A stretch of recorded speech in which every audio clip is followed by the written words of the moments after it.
Hello, everybody, all of my dear students. I hope all are very well. This is my Ankuran biology channel. তো আজকে আমরা দ্বাদশ শ্রেণীর জীববিদ্যার মানব জনন অর্থাৎ হিউম্যান রিপ্রোডাকশন এই অধ্যায়ের চতুর্থ অংশ নিয়ে আলোচনা করব। আজকে আলোচনা করব আমরা oogenesis and microscopic structure of human ovum। তো প্রথমে আলোচনা করছি আমরা oogenesis।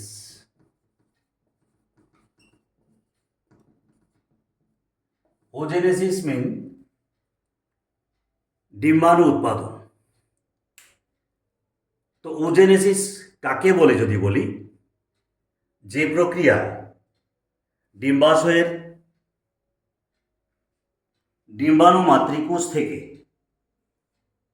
ডিম্বাণু তৈরি হয় অর্থাৎ ওভাম তৈরি হয়, এই প্রক্রিয়াটাকে আমরা বলি কি oogenesis বা ডিম্বাণু উৎপাদন পদ্ধতি।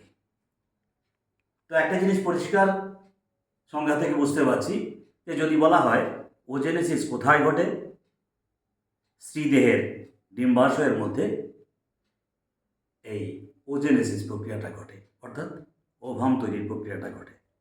এবং এই oogenesis প্রক্রিয়াটা 8 থেকে 13 বৎসর বয়সে স্ত্রীদেহে শুরু হয় এবং 40 থেকে 50 বৎসর পর্যন্ত চলতে থাকে।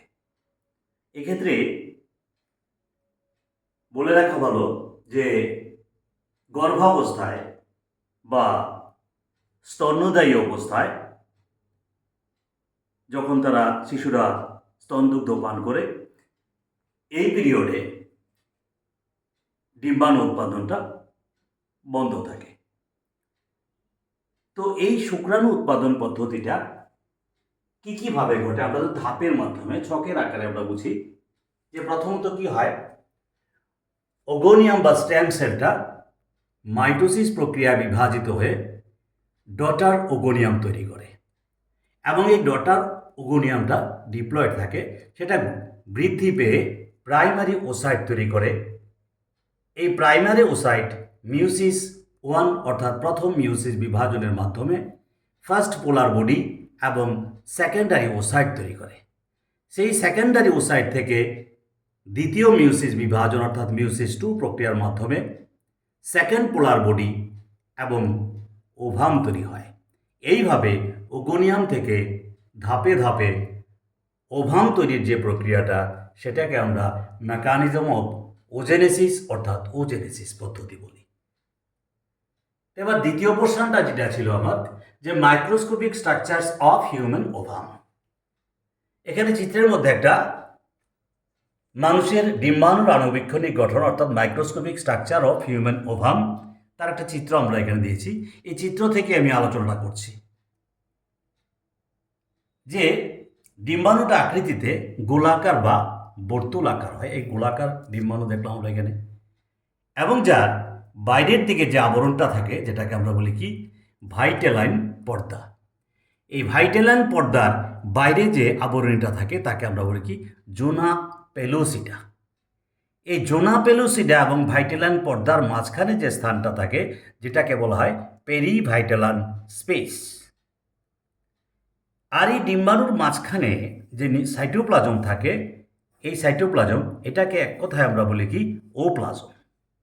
এই ওপ্লাজমের মধ্যে একটা বড় গোলাকার নিউক্লিয়াস থাকে, মাইটোকন্ড্রিয়া থাকে, সেন্ট্রোজোম থাকে, তারপরে থাকে এই যে যেমন আছে কর্টিক্যাল দানা থাকে, বাউন্ডারির দিকে কর্টিক্যাল দানা থাকে এবং কুসুম কণা থাকে, গ্লাইকোজেন দানা থাকে। এগুলি থাকে সাইটোপ্লাজমের মধ্যে। একেবারে বাইরের দিকে যে একটা কোষ আবরণী থাকে যেটাকে আমরা বলি কি করুণা রেডিয়েটা। এই বিভিন্ন অংশগুলি নিয়ে একটা ডিম্বাণু গঠিত। অর্থাৎ যদি বলা হয় মানুষের ডিম্বাণুর আণুবীক্ষণিক গঠনে কি অংশগুলি দেখা যায়, এই যে চিত্রের মাধ্যমে আমরা যে অংশগুলি দেখালাম এগুলি দেখা যায়। তাহলে আজকে আমরা কি জানলাম? প্রথমত জানলাম oogenesis পদ্ধতি অর্থাৎ মেকানিজম অফ oogenesis, অর্থাৎ কীভাবে ডিম্বাণু তৈরি হয়, এবং পরে জানলাম কি মাইক্রোস্কোপিক স্ট্রাকচারস অফ হিউম্যান ওভা, অর্থাৎ ডিম্বাণুর আণুবৈজ্ঞানিক গঠন। আশা করি তোমাদের বুঝতে কোনো অসুবিধা হয়নি। এই চিত্রগুলি এবং ছকটা খুব ভালো করে প্র্যাকটিস করবে। আজকে আমরা এখানেই রাখবো। আমি আবারও বলছি, তোমাদের কোনো অসুবিধা থাকলে কমেন্টসের মাধ্যমে আমাকে জানাবে। অঙ্কুরন বায়োলজি চ্যানেলটাকে সাবস্ক্রাইব করবে, লাইক করবে, শেয়ার করবে। সবাই ভালো থাকবে।